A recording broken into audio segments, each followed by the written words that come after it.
New ইয়র্কের Manhattan থেকে আপনাদের সঙ্গে আছে আমি খালেদ মহিউদ্দিন। বাংলাদেশের সাম্প্রতিক রাজনৈতিক পট পরিবর্তন ও ভূ রাজনীতিতে যুক্ত করেছে নতুন মাত্রা। নানা ধরনের কথা হচ্ছে, চলছে প্রচার প্রপাগান্ডা, সংবাদ মাধ্যমকে ব্যবহার করে এক ধরনের পক্ষ বিপক্ষও তৈরি হচ্ছে নানাভাবে। এইসব নিয়ে কথা বলার জন্য আজ আমাদের সঙ্গে রয়েছেন আন্তর্জাতিক খ্যাতিসম্পন্ন অনুসন্ধানী সাংবাদিক জনাব জুলকারনাইন সায়ের খান।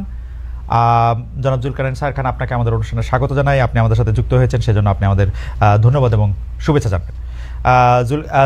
জুলকারনাইন সায়ের খান এই মুহূর্তে আমাদের থেকে যুক্তরাজ্য থেকে আমাদের সাথে যুক্ত হচ্ছেন এবং আমাদের সাথে আরও যুক্ত হচ্ছেন ভারতীয় লেখক এবং সাংবাদিক জনাব অর্ক ভাদুরী। অর্ক ভাদুরী এই মুহূর্তে আমাদের সাথে যুক্ত হচ্ছেন ভারতের পশ্চিমবঙ্গ থেকে, কলকাতা থেকে। অর্ক ভাদুরী, আপনি আমাদের সাথে যুক্ত হয়েছেন, আমাদের সময় দিয়েছেন, আপনিও আমাদের শুভেচ্ছা এবং কৃতজ্ঞতা জানবেন।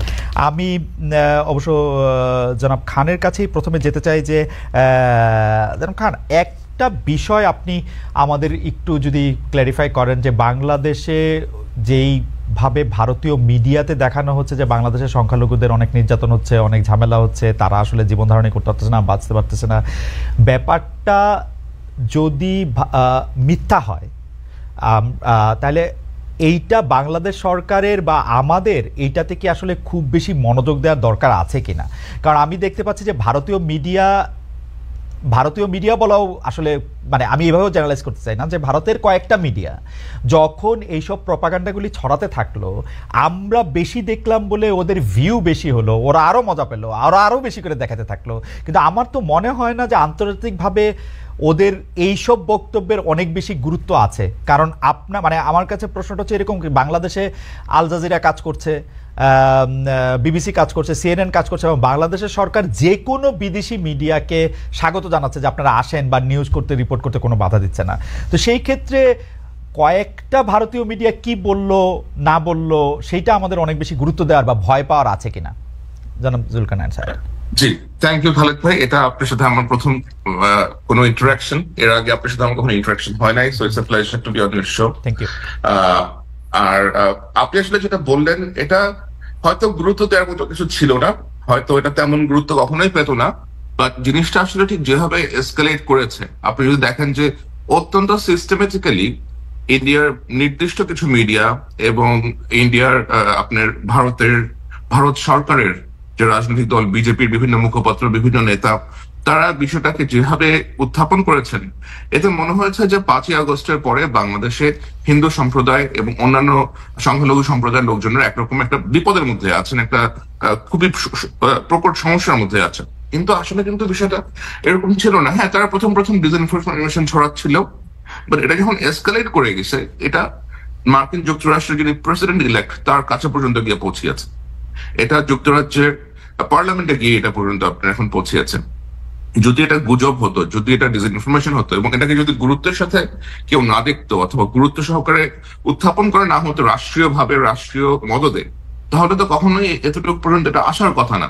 আপনি দেখবেন যে আমরা যখন বাংলাদেশের শেখ হাসিনা সরকারের বিভিন্ন কার্যক্রম নিয়ে যুক্তরাজ্য পার্লামেন্টে অ্যাপ্রোচ করা হয়েছে, বিভিন্ন ইউএসসির পরের কাছে অ্যাপ্রোচ করা হয়েছে, এটা অনেক সময় লেগেছে ওরকম কোন রকমের রেসপন্স পেতে। এত দ্রুত কিন্তু কখনোই কোন রকম রেসপন্স পাওয়া যায় নাই। বাট আপনি এখানে দেখেন, এখানে দেখে মনে হচ্ছে যে 3 মাস বাংলাদেশে একটা অন্তর্বর্তীকালীন সরকার আসছে, 3 মাসে যেন পুরো বাংলাদেশ ড্যামেজ হয়ে গেছে। এবং এর ম্যাক্সিমাম আপনার 95% of this claims are false. আপনি যদি দেখেন যে ইন্ডিয়াতে একটা মন্দিরের মধ্যে পূজা হচ্ছে, সেই পূজার ছবি কিনে বলা হচ্ছে যে বাংলাদেশের মন্দির ভাঙা হচ্ছে। আবার গতকাল দেখলাম যে লাইক আই ওয়াজ সারপ্রাইজড যে একটা ইন্ডিয়ান ফ্ল্যাগের মধ্যে লোকজন হাঁটতেছে, রিমোট স্ক্যানার বলতেছে ইট ওয়াজ এআই জেনারেটেড।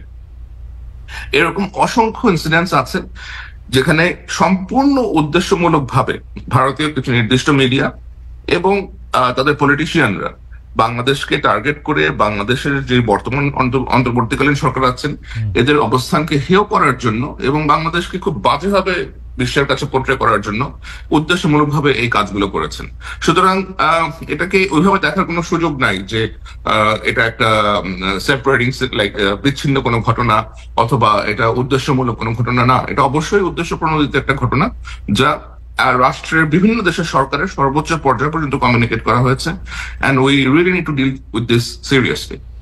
আমি যেটা মানে অবশ্যই ব্যাপারটা হচ্ছে যে বিচ্ছিন্ন ঘটনা হিসেবে আমি দেখতেছি না। আমি যেটা দেখতেছিলাম যে ভারতীয় মিডিয়া কিন্তু এবারই প্রথম বা এই 3 মাসে এরকম মিস ইনফরমেশন ডিসইনফরমেশন করতেছে না।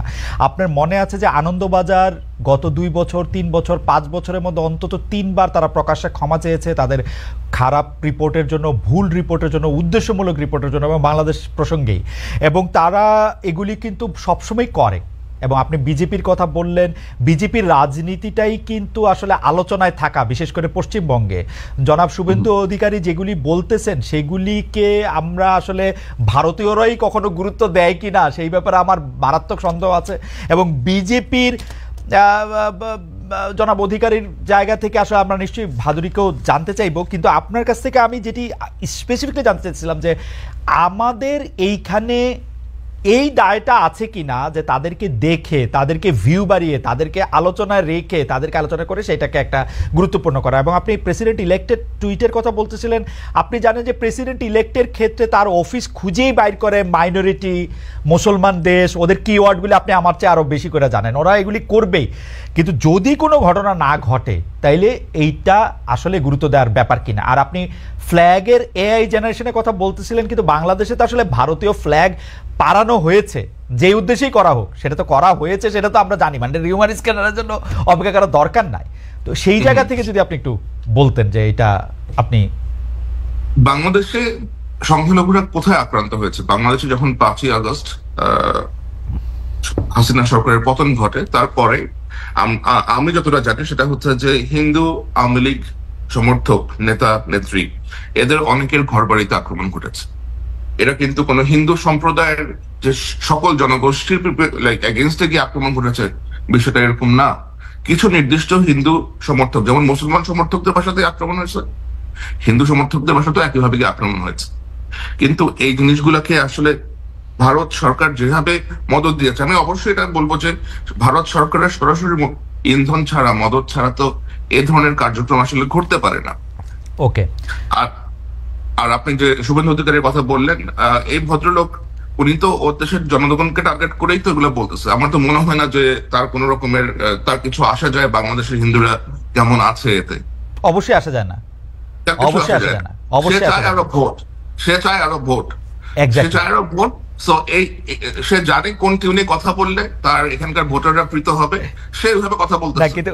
কিন্তু জনাব খান, আপনি কি খেয়াল করেছেন এবার যে সর্বশেষ যে লোকসভা নির্বাচন হলো, সেই লোকসভা নির্বাচনে কিন্তু পশ্চিমবঙ্গের এই জনাব অধিকারীকে আমি আগে থেকে চিনি, আমি তাকে সাক্ষাৎকার নিয়েছি, তার সম্বন্ধে জানি, পড়েছি। Bhaduri, correct me if I am রং, কিন্তু উনি কিন্তু এই জাতীয় কথা সবসময় বলে আসছেন এবং পশ্চিমবঙ্গের লোকজন কিন্তু তাকে মানে তাকে প্রত্যাখ্যান করেছেন একরকম। মানে আমি বলছি যে তাকে আসলে খুব যে গুরুত্ব দিয়েছেন ব্যাপারটা এরকম না, মানে আমি দেখি নাই আর কি। কিন্তু এই ধরনের কথা কিন্তু তিনি বলে আসছেন, লোকজন গুরুত্ব দেয় নাই, কিন্তু তাকে ওই ময়ূকের মতো লোকজন গুরুত্ব দিচ্ছে, অথবা রিপাবলিক টিভি, অন্যান্য এনডিটিভি এরাকে তাকে গুরুত্ব দিচ্ছে। যেমন আনা হচ্ছে, যেমন আমাকে কত প্রশ্ন নেওয়া হয়েছিল, কোথাও আমাকে কথাই বলতে দেওয়া হইল না, আমি দেখেছি চিৎকার করে শেষ হয়ে গেল। আরে ভাই, আপনি যদি আমাকে চিৎকারই করেন তাহলে আমাকে ডাকলেন কেন? আমাকেও এবং মুক্তাদির রশিদকেও। তো এটা তো আসলে ঠিক না, তাই না? যে একটা চাপ জোর করে আপনি একটা ন্যারেটিভ চাপা দেওয়ার চেষ্টা করতেছেন, because you want that narrative to be established. আমার মনে হয় যে জনাব খান ঠিকই বলেছেন।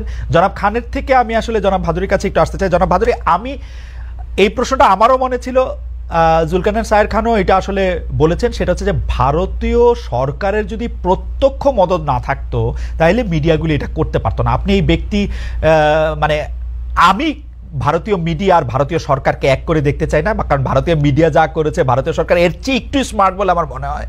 তো আপনি এটা আসলে কি বলেন যে এটা কি আসলে ভারত আর ভারতীয় মিডিয়াকে আমরা এক করে দেখবো কিনা?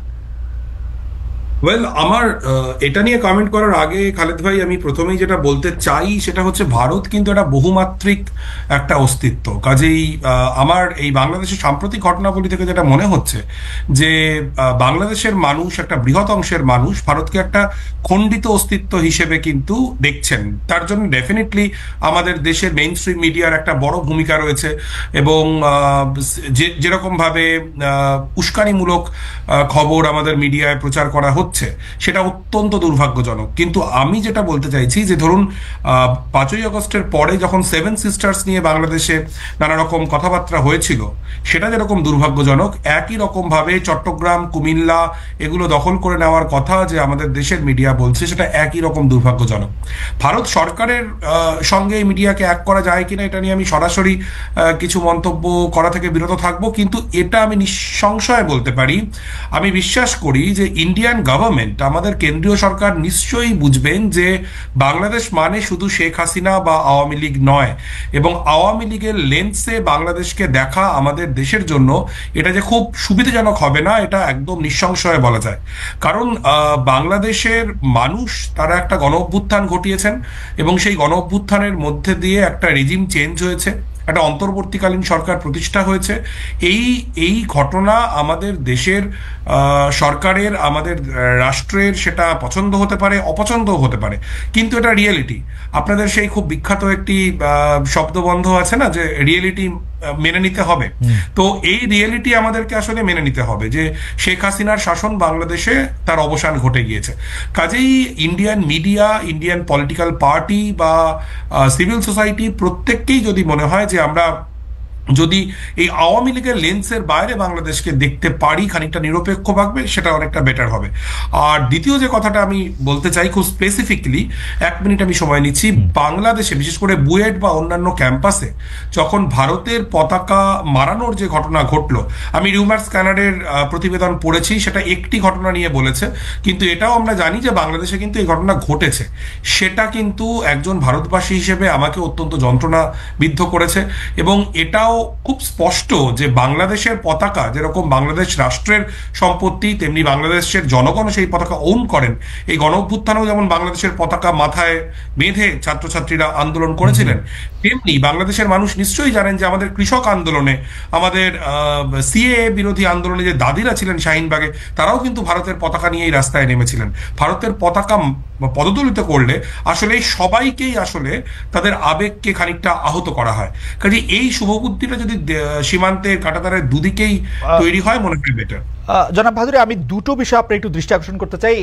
একই ব্যাপার নিয়ে আসলে জনাব খানকেও আমি একটু জানতে চাইবো, যে সেটা হচ্ছে যে আপনি বলছেন যে বাংলাদেশকে আসলে আওয়ামী লীগের লেন্সের বাইরে দেখা উচিত ভারতীয় সরকারকে, কিন্তু সেই লেন্সের বাইরে ভারতীয় সরকার কেন দেখবে? আমরা তো আপাতভাবে দেখি যে ভারতের আওয়ামী লীগের লেন্স দিয়ে দেখলে ভারতের অর্থনৈতিক, রাজনৈতিক বা বাণিজ্যিক সুবিধা, বা যেটাকে সেই সুবিধাগুলিও যদি না থাকে, ভারতের যে একটা বিগ ব্রাদার রোল প্লে করার যে একটা জায়গা, সেইটা হয় যদি আওয়ামী লীগ থাকে।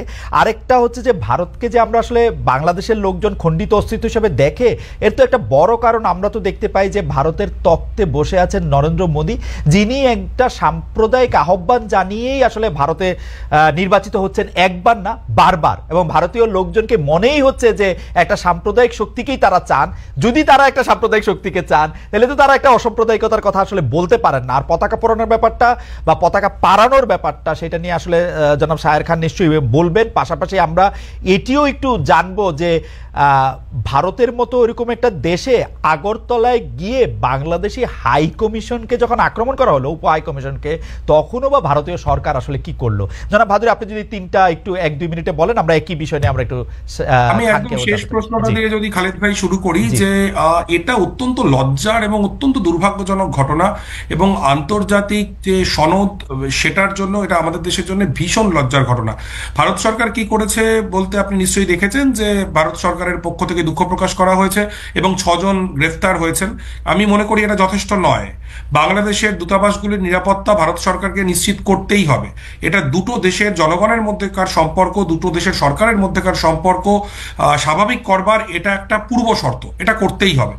এবং দ্বিতীয় যে কথাটা আপনি বলছিলেন যে নরেন্দ্র মোদীর সাম্প্রদায়িক রাজনীতি, আমি সম্পূর্ণভাবে একমত যে তার হিন্দুত্বের রাজনীতি, তিনি সেটাকেই তিনি প্র্যাকটিস করেন এবং তিনি পরপর নির্বাচনে জিতছেন। কিন্তু আমি আপনাকে মনে করিয়ে দিতে চাই খালেদ ভাই, আপনি নিশ্চয়ই খেয়াল করেছেন যে গত লোকসভা নির্বাচনে কিন্তু এই নরেন্দ্র মোদীর যে বিজয় রথ, সেটা কিন্তু বেশ ধাক্কা খেয়েছে, এবং উত্তরপ্রদেশের মতো রাজ্য যেখানে একদম যোগী আদিত্যনাথের খাস তালুক, সেখানে কিন্তু বিজেপি বিরাট ধাক্কা খেয়েছে।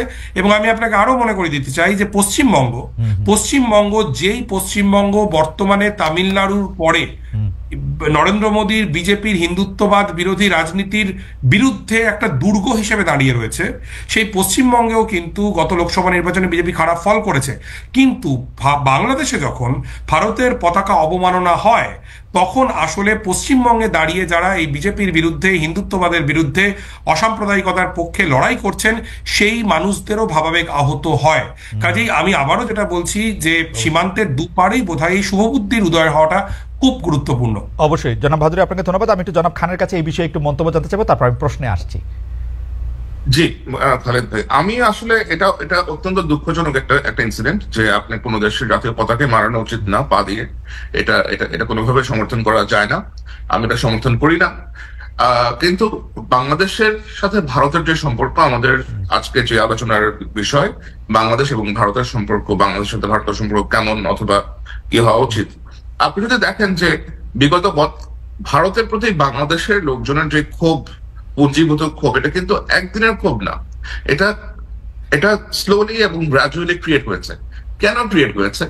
কারণ বাংলাদেশের মানুষজন দেখে যে ভারত একটা বৃহৎ প্রতিবেশী রাষ্ট্র, এবং এই প্রতিবেশী রাষ্ট্রটা যেভাবে বাংলাদেশকে আওয়ামী লীগের লেন্সে দেখেছে, তা অত্যন্ত ন্যাক্কারজনক। বাংলাদেশে একটার পর একটা সাজানো অথবা বিতর্কিত ইলেকশন হয়েছে, এবং ভারত প্রত্যেকটাতেই আওয়ামী লীগ সরকারকে সমর্থন দিয়ে গিয়েছে কোনো প্রশ্ন ছাড়াই। তারা জানে যে বাংলাদেশে কি হচ্ছে, বাংলাদেশে গণতন্ত্র নাই, বাংলাদেশে অন্য রাজনৈতিক দলগুলোকে স্পেস দেওয়া হচ্ছে না, বাংলাদেশে সংবাদ মাধ্যমে প্রেস করা হচ্ছে, বাংলাদেশে আপনার প্রেস ফ্রিডম নাই, বাক স্বাধীনতা নাই, ডিজিটাল সিকিউরিটি অ্যাক্টের মতো এরকম কালা কানুন আছে। ভারত কিন্তু একজন সচেতন প্রতিবেশী হিসাবে যে দেশের জনগণের বিষয়েও কেয়ার করে, সেরকম কোন রোল এই পর্যন্ত প্লে করতে আমরা তাকে দেখি নাই। তা সে যেটা করেছে, সে বাংলাদেশের আওয়ামী লীগের সাথে একটা সুসম্পর্ক স্থাপন করেছে, এবং এগুলো তো এখন মানুষজন দেখতে পায় অ্যাকচুয়ালি কি হচ্ছে।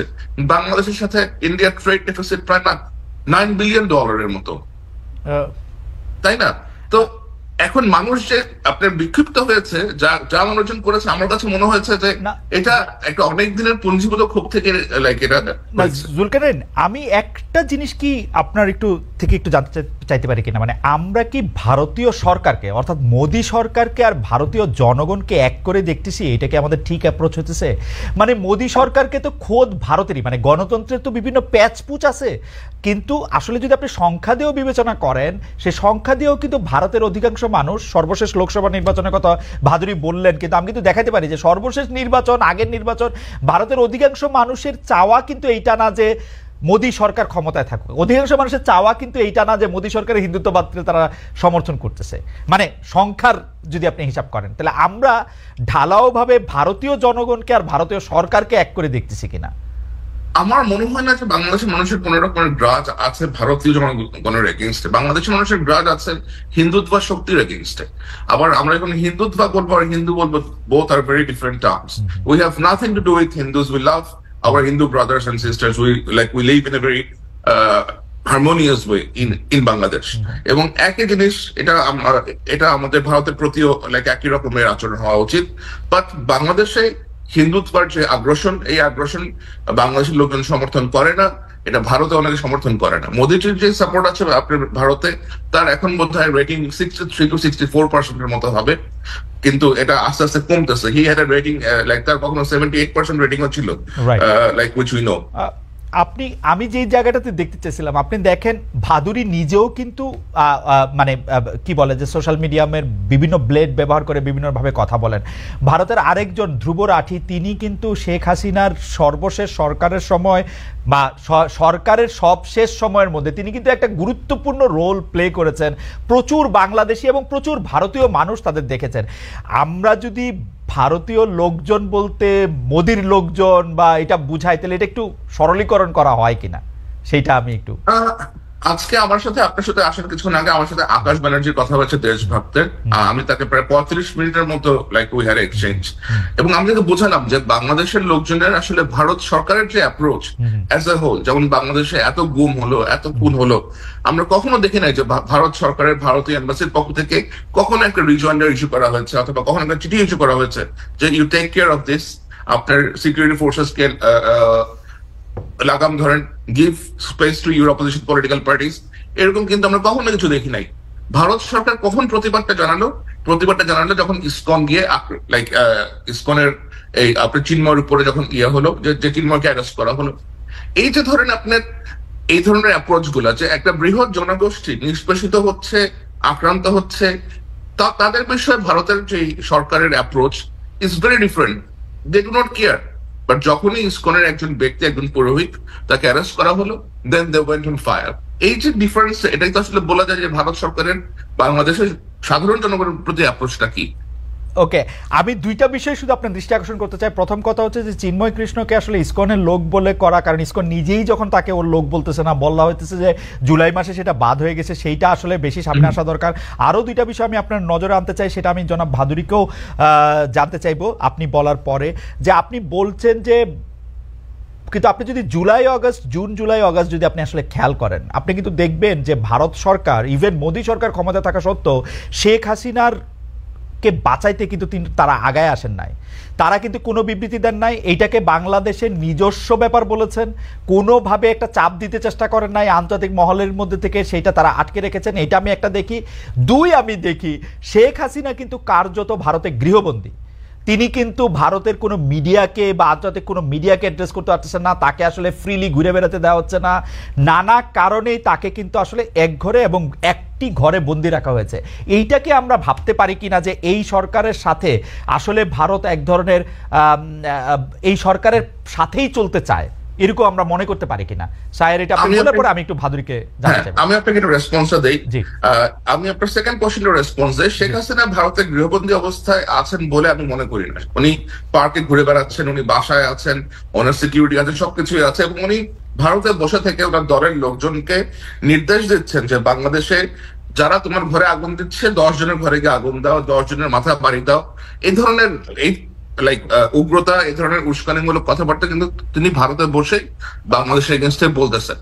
এই সেম কাজটা যদি বাংলাদেশে বসে ভারতীয় কোনো এরকম বহিষ্কার করা হয়েছে অথবা পালিয়ে গেছেন কোনো নেতা বলতো, তাহলে ভারতের অ্যাপ্রোচটা কি হতো? বাংলাদেশ তো কোনো রিজয়েন্ডারও তাদেরকে পাঠায় নাই যে তোমার দেশে বসে আমার দেশের সাবেক প্রধানমন্ত্রীগুলো বলতেছে। একটা করে কথা শুনি, আসলেই কি শেখ হাসিনা পার্কে ঘুরে বেড়াচ্ছেন, এরকম কোনো ছবি বা এরকম কোনো বার্তা? শেখ হাসিনা পার্কে ঘুরে বেড়াচ্ছেন এরকম রিপোর্ট এসেছে ইন্টারন্যাশনাল দু একটা পত্রিকাতে, এরকম এসেছে। খুব সম্ভবত, আমি ঠিক শিওর না, বাট আমি এই রিপোর্টটা পড়েছি। আপনার কাছে কি মনে হয় শেখ হাসিনার মতো একজন, যাকে আসলে অনেক বেশি ফটোগ্রাফড একজন মানুষ, তাকে মানে তার পক্ষে পার্কে ঘুরে বেড়ানো সম্ভব? ভারতেরও কোনো মিডিয়া, আন্তর্জাতিক কোনো মিডিয়া তার ছবি তোলে নাই।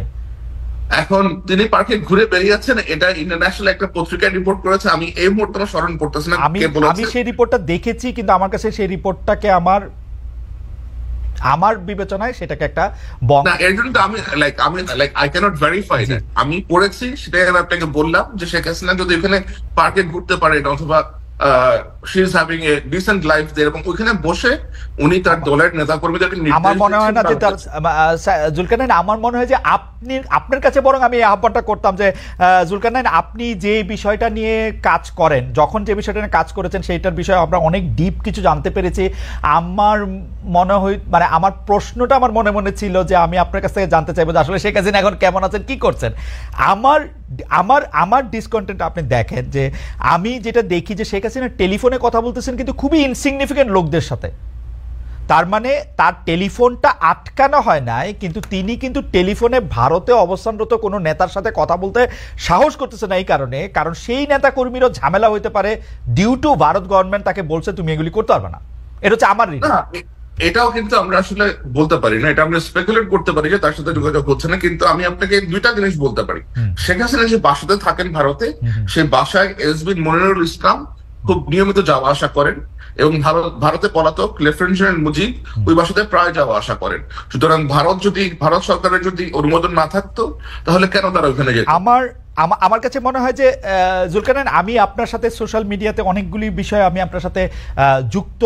আপনি যদি এই বিষয়ে আরও একটু স্পেসিফিক তথ্য, মানে আপনার স্টাইলে যেটা আপনি আনার্স করেন, সেটা যদি আমাদেরকে একটু দেখান, তাহলে আমি, কারণ মুজিবার মনিরুলের কথা আমিও শুনেছি, কিন্তু এটা আমার কাছে গুজবই মনে হয়েছে। বরং আমি একটু ভাদুরীর কাছে যাই এবং ভাদুরীর কাছে গিয়ে একটু হেল্প চাই যে ভারতীয় গণমাধ্যম যেভাবে বাংলাদেশে কি হচ্ছে, যেটা তার বাইরে, সে হিয়ার্সে কথা যত বলতেছে, শেখ হাসিনা কোথায় আসে, কি করতেছে, শেখ হাসিনা কিভাবে মানুষের সাথে যোগাযোগ করতেছে, কিভাবে উনি মানুষের সাথে যোগাযোগ করতে চাচ্ছে, তার হোয়ারএভার জানানোর ব্যাপারে ভারতীয় মিডিয়ার হয় অনীহা, নাইলে সরকার থেকে বাধা দেওয়া হয়েছে, এরকম কিনা ঘটনাটা আসলে? আমি হ্যাঁ না তাহলে শেখ হাসিনা কিন্তু আপনি গত পরশু দিনে নিউ ইয়র্কে একটা ভাষণ দিয়ে আসছে। কে সরি, কে? শেখ হাসিনা গত পরশু দিনে নিউ ইয়র্কে তার লোকজনের সামনে আপনার লাইক অডিওতে না না, সেইটা হচ্ছে যে একজনকে ফোন করছে, সেই ফোনটা একটা নিউ ইয়র্কে এবং ডেনমার্কে দুইটা জায়গায় বাজানো হয়েছে।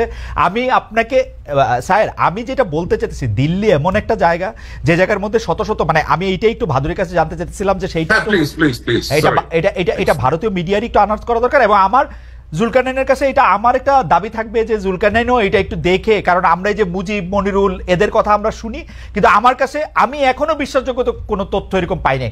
আমাকে আমার একজন ভারতীয় বন্ধু এটাও বলছে, এটা একটু বলে রাখি, যে শেখ হাসিনা নাকি দিল্লিতে তার ক্যাবিনেট সাজায়া বসছেন, শেখ হাসিনার পার্লামেন্টটা নাকি এখন কলকাতায় অবস্থান করতেছে। বাট আমি এটার কোনো লক্ষণ দেখতে পাচ্ছি না, মানে যেটাকে হচ্ছে যে হার্ড ফ্যাক্ট। আপনি এটা নিশ্চয়ই আমাকে একটু দেখাবেন, আমার পরে ভবিষ্যতে নিশ্চয়ই দেখবো। আমি একটু ভাদুরীর কাছে জানতে চাই যে ভাদুরী, আমি যদি দিল্লির সাংবাদিক হইতাম, ভারতীয় মিডিয়ার, আমার সবার আগে জানতে ইচ্ছা হইতো যে পার্শ্ববর্তী দেশ থেকে পালায়া আসা একটা প্রধানমন্ত্রী এখন কোথায় আছে, কি করতেছে, তার লোকগুলি এখানে ঘুরে বেড়াইতেছে। আমি শুনতেছি ওই বাংলাদেশের সাবেক স্বরাষ্ট্রমন্ত্রী ওই পার্কে ঘুরে বেড়ায়, সেই পার্কে ঘুরে বেড়ায়, এগুলি নিয়ে রিপোর্ট করার ব্যাপারে মানে মানে উৎসাহ কম কেন ভারতীয় মিডিয়ার? ওয়েল, একজন সংবাদকর্মী হিসেবে আমার কাছেও এটা একটা খুব ধাঁধার মতো বিষয়। তার কারণ আমি শেখ হাসিনাকে নিয়ে লোদি গার্ডেনে তিনি কখনো ঘুরে বেড়াচ্ছেন বলে শোনা যাচ্ছে, কখনো শোনা যাচ্ছে তিনি তার একদম ঘনিষ্ঠ সহচরদের সঙ্গে বৈঠক করছেন, কিন্তু তার গতিবিধি কি এটা খুব স্পষ্টভাবে কিন্তু আমাদের মিডিয়াতে নেই। এর দুটো ব্যাপার থাকতে পারে। একটা হচ্ছে যে আমাদের দেশের সরকার হয়তো সত্যিই শেখ হাসিনাকে এরকম ভাবেই রেখেছেন যে তার, যেটা আপনি প্রথমে বললেন, যার গতিবিধি অত্যন্ত নিয়ন্ত্রিত এবং যার ফলে মিডিয়ার পক্ষে হয়তো সম্ভব হচ্ছে না শেখ হাসিনার গতিবিধি আসলে ট্র্যাক করবার। কিন্তু আমার কাছে যেটা অন্য একটা ব্যাপার খুব গুরুত্বপূর্ণ বলে মনে হয় খালেদ ভাই, সেটা হচ্ছে যে এই শেখ হাসিনা কিন্তু আসলে আমাদের দেশের একটা গলার কাঁটা হয়ে রয়েছেন। মানে এই বাংলাদেশের যে বাস্তবতা, সেই বাস্তবতাটাকে কিন্তু আমরা চাইলেও সেটা বদলে দিতে পারবো না।